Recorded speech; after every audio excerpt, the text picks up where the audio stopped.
The Little Mermaid can't survive in this world. Taking the list further, all Disney princesses can't survive. Yeah, I said what I said. Reason is that music is absolutely banned here. Now, the consequences of disobeying this rule is not punishment or getting thrown in prison. Playing music here stands you the chance of attracting D2 monsters. One thing about D2 is they hate the sound of music. Now, you can do anything you want, anything at all, but music? Get that shit off the road. And then there's Takt Op, our protagonist who absolutely adores music. Takt might not have the keys to a female's heart, but he surely knows the keys to his piano. Now, his disobedience to this world's rule is not just born from his passion for music, neither is it born from ignorance. Takt loves a good tease, but sometimes channels his rage on his piano. Taking this story to some years back, it all began with the appearance of a black meteorite that harbored a Black Knight satellite that gave rise to the D2 monsters. This sad occurrence also happens to be the cause of Takt's father's death, Kenji Asahina. He was a renowned musician and conductor of music arts, but lost his life in front of young Takt. Since then, Takt lived close to the sisters, Anna and Cassette, but spent most of his days locked away with his piano. Cassette tried so hard to get close to him, and when she finally broke through his shell to make him play in public, they're attacked by D2 monsters. Cassette is rendered unconscious amidst the destruction, and the next thing that happened, abracadabra alakazam, she transforms into the music art Destiny. Now, music arts are special anti-D2 weapons that originate from certain humans, and they're strong enough to face any D2 in a fight. Music arts are basically made of music. Not gonna lie, using music to fight anti-music monsters is quite genius. Destiny awakens stronger, faster, and equipped with the ability to sense D2 incoming monsters from afar. To unlock a music art's full potential, a contract between a music art and a conductor is established by an agreement. Destiny establishes a contract with Takt by biting off his damaged arm, leaving him handicapped during all of her transformations. The conductor controls his music art by using the golden conducting baton. Takt, as well as every conductor, has a conducting baton used to command music arts to annihilate, destroy, and eliminate. The only minor problem is that Destiny has awakened in Cassette's body, but has no recollection of her past life. It's almost like two people in one body. Moreover, Destiny is diagnosed to be unstable after proving she's unable to control her powers. Matter of fact, her transformations wither Takt's life force, which is not meant to happen. Now, Takt, Anna, and Destiny are on a journey to New York to find a way to either bring Cassette back or fix Destiny. Episode 5. So presently, it seems Takt and his gang have failed to keep things low profile or under the sheets. This is mostly because of Takt and Destiny's extremely high libido to fight D2 monsters everywhere they go. Of course, they blew their cover, and this places their pictures on the desk of a cunning man, Commander Schindler. Blood must think he's Erwin reincarnated from Attack on Titan. Think he's that character that gets the girls tripping. Some hotshot being commander of the SIO. In case you didn't know, SIO stands for the Symphonica International Organization. They specialize in saving lives and properties. Moreover, every conductor is under the SIO.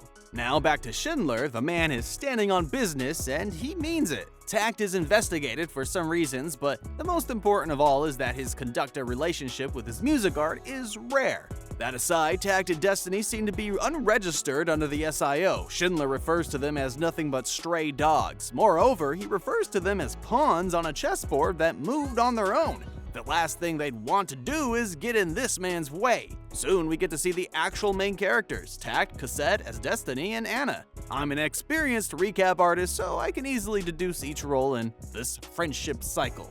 Takt, a disgrace, simply. He's a disgrace to the Brotherhood. The only skill he has is to play the piano, look pretty, and destroy Anna's hard work. I mean, what sort of man can't change the tires of a car? Instead, he leaves the work to the next available person. Anna, she's obviously the big sister who has to carry the burden of two grown-ups who choose to act like children. She does every chore and gets the least treatment in return. Bet she also cleans their ass after the potty. Bottom line is that her travel buddies are a handful, and Anna's only shortcoming is that she possesses no power, so she leaves the fights to Takt and Destiny. Cassette, she may have lost her memory and has become Destiny, true, but that doesn't mean Big Sister Anna is gonna boss her around. Her memory loss simply creates a room for her to become a lazy ass. The only work she does all day is to wonder how the Earth works and also why airplanes fly but pigs don't. She's calm, not so friendly, and the only time she gets super hyped up is when she has to engage D2 monsters in a fight. Now, after eliminating her target in a go, she somehow ends up stopping a moving train in its tracks. This train, coincidentally, belongs to the SIO. If it belongs to the SIO, best believe it carries Schindler and his minions on it. Schindler gets to see the unregistered conductor and music art on his radar and in person. Another major coincidence, turns out the train is heading in the same direction as Takt and his friends. What Schindler does next shocks his music art minions, Hell and Walker. So Schindler acts ignorant and invites Takt on board, to the dismay of Walker, who can't stand Takt's ass. I, for one, think this is more than a coincidence and was planned by you-know-who. But what do I know? Takt takes on the offer without a pin drop from Anna, and so the trio ends up riding with Schindler. The first thing Schindler reveals to them is that the train is transporting Black Knight siderites that create D2. First of all, nobody asked for that information. Secondly, the agenda Schindler has for his guests is real and set. He gives an account of how Destiny is different and stands out among all the other music arts he's encountered in his work line.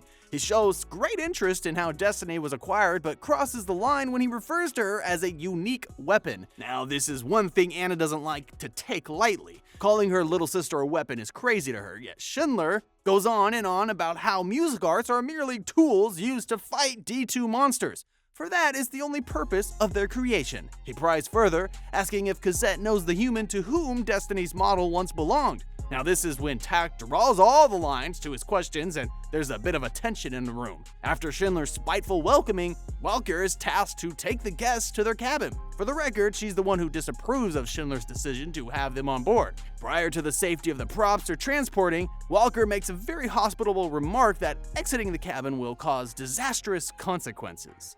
It's more like they're prisoners rather than guests. Furthermore, Walker and Takt have an oral fight. Now, I'm not talking about a tongue-twisting kiss between them. They diss each other so badly that Takt calls Walker an uncivilized, violent moron. Just when the action is about to get better, Destiny halts the party and announces that D2 monsters are on their trail. Before Anna's eyes, and without her permission, Destiny transforms into her music art form, ready to attack. Not gonna lie, this form sort of gives explosive Battle Angel vibes. The conductor and his music art take it to the train roof, where the real showdown happens. They go head-to-head against a fleet of D2s while Walker renders assistance. You won't believe that more than the safety of the cargo train, Walker is more concerned about Takt and Destiny's interference in the battle. While the fight goes on, we see Hell sitting cozy inside the train with Schindler. Whatever goes on is none of her business, but why so? Thought music arts were the D2's enemies. Soon it is revealed that Hell is Schindler's music art, which makes her the boss's direct minion. Hell's job is basically to sit pretty and is only to act when Schindler is in danger, and this means it's Walker's job to get her hands dirty and in any kind of dirt. Thanks to Destiny's recklessness intertwined with the fact she can't control her powers, her last blast destroys the train's tracks and the movement meets a slight setback.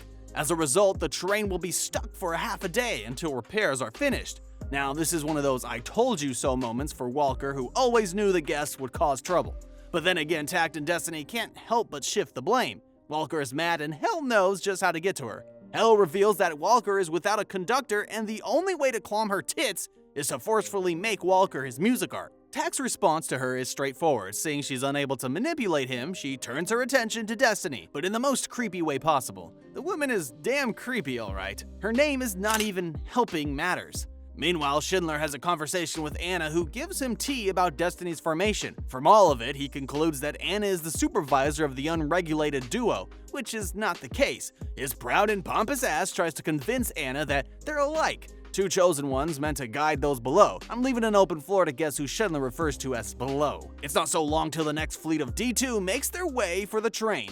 They are obviously attracted to the Black Knight satellite inside of it. But then again, the stone has been sealed in a safe place, so the insane number of D2s on their tail makes absolutely no sense. Again, Walker and Destiny head for part 2 of another dance with the D2s. Although this time around, they're tremendously outnumbered. Destiny's skill usage takes a toll on Takt, while Walker's strength depletes at a very rapid rate. Schindler explains that Walker's situation is tied to the fact she's not bound to any conductor.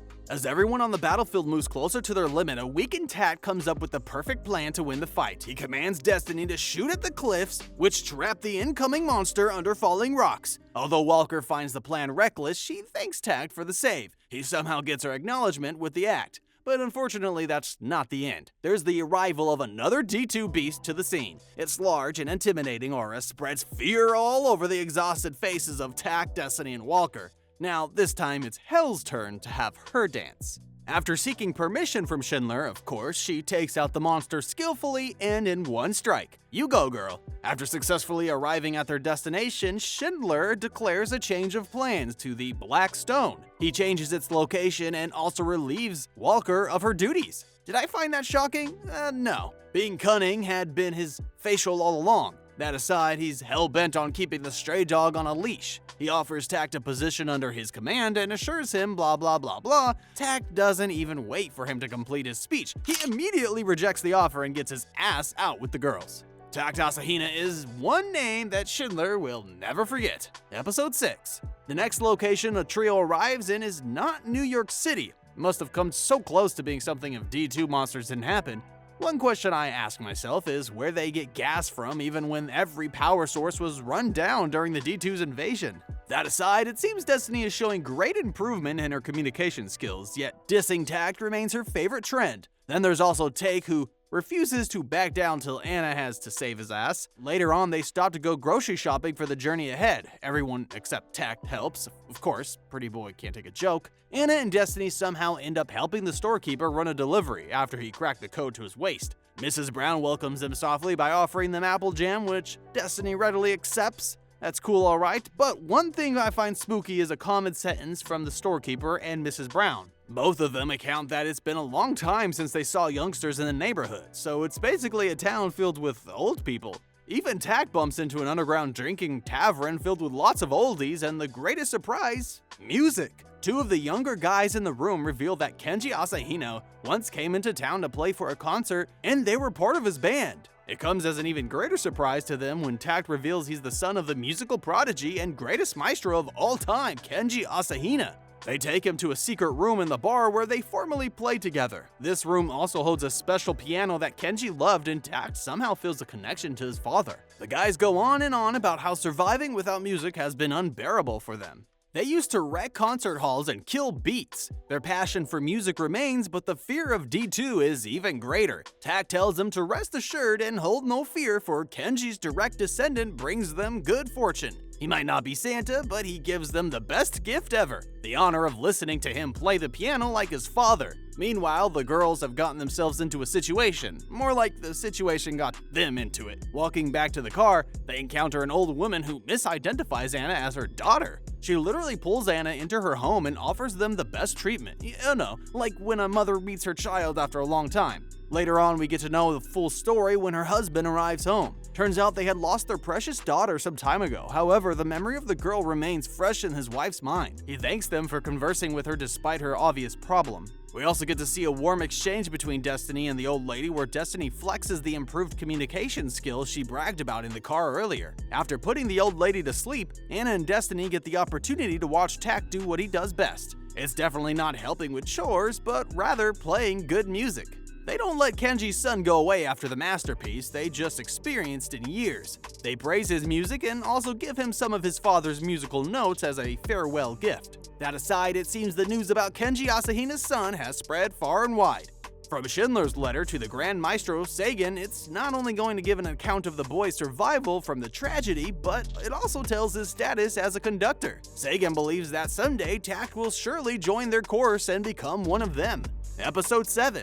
For the next town the trio drives through, remember that these guys are heading to New York to fix Destiny, and we still don't know how they get gas to keep the car moving. They encounter a town that was only recently attacked by D2 monsters. Now, this comes as no surprise to them, for D2 are very keen on the no music policy. The scene does unlock Anna's trauma from the attack they experienced some years ago. On the other hand, Destiny is more keen on the most important setback they'll experience: the fact that they might not get soft treats and nourishments from the town. It's all about food for this music art right now. From Takt's angle, he simply looks like he's carrying the world's problems on his shoulders. Well, this has been some of the most recent development ever since he received his father's musical notes. Makes you wonder what could be going on in the young man's mind. On another side of the story, it seems Schindler has arrived at his destination. We get to see how ruthless this man can be when he denies music art's deployment to an area he describes as poor with limited productivity, garbage dumps.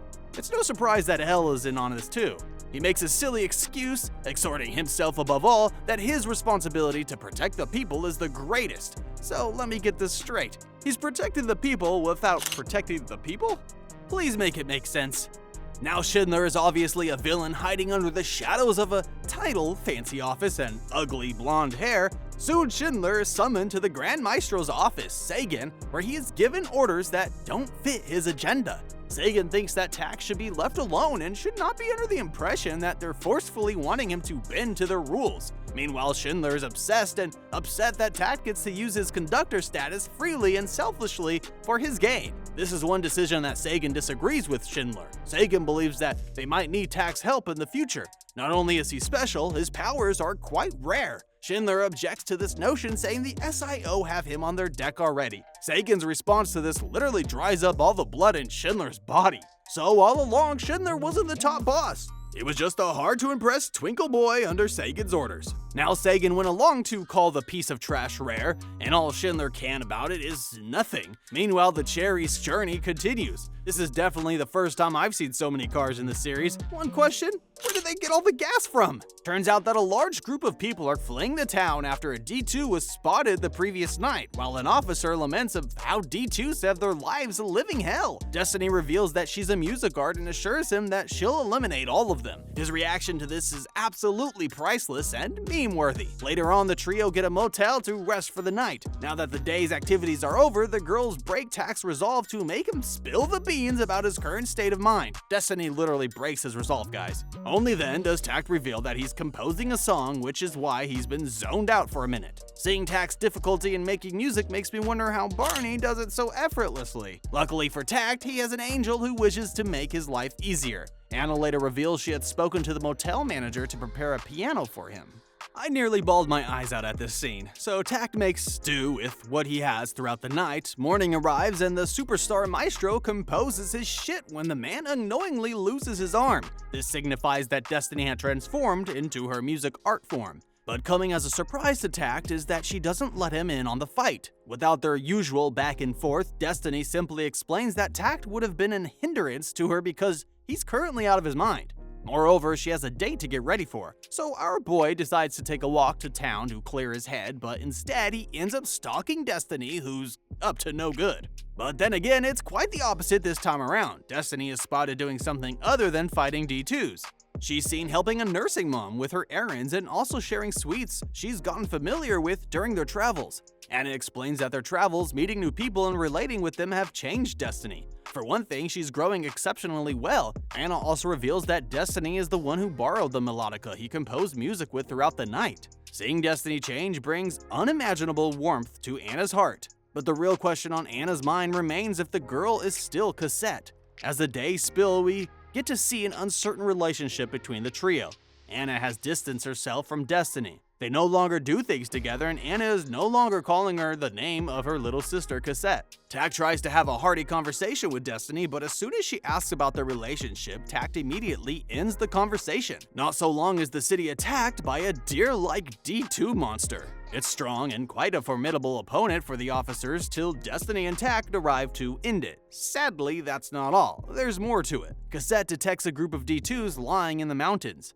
Despite Takt's already weakened state, they investigate to find the most shocking scene before them. Turns out Schindler and Hell have summoned multiple monsters like the one that attacked the city earlier. Schindler reveals that Hell's true power is to create a tone that summons them. Now, this looks like a classic case of the good guy turning bad. Only difference is that Schindler had some bad in him right from the beginning of this recap. This also proves that the random attacks in recent years are because of Hell's powers to summon them even while they're asleep. Schindler refers to everyone currently in the city as garbage. Their needs just happen to diminish resources meant to go around even when they give back little revenue. Schindler declares that there's no other way to solve this issue than to awaken D2s from an island close to the city. He declares himself as the true hero, supporting from the shadows, and Hell gives him a clapping ovation. The ideal crazy duo. Just when you think the drama is about to end, it keeps getting better and better. In a fit of excitement, Schindler reveals the first time he used this power was some years ago when he heard a man playing a beautiful piano note. For the record, that is the same day Cassette was injured and Destiny was awakened. That also happens to be the same day Takt lost his arm and vowed to get his vengeance. Episode 8. While Schindler goes on and on about taking out the garbage again, Takt boils with unimaginable anger as he promises to wipe out Schindler's cells off the face of the earth. I am mostly excited about this fight because we might get to see a Destiny versus Hell moment. Not gonna lie, I was impressed by the skill against the D2 at the train scene. Can't wait to see what she has for us now. Going for the first hit is Takt. Major shocker to me. He shocks me with an exhilarating move as he charges with an inhumane speed at Schindler. Sadly, Hell blocks the impact as Schindler's music art, who only acts when he's in danger, according to Walker's story. First of all, great anger Takt. Secondly, nice save by Hell. The next phase of the fight proves Takt's team to be really handicapped. They're outnumbered, outpowered, and end up taking fatal doses of Hell's power. This leaves Takt injured and bleeding, while Destiny retreats with him to safety. Hell only allows them out of sight because she wishes to make their deaths slow and painful. Meanwhile, Anna remains at the city's entrance waiting for her friends.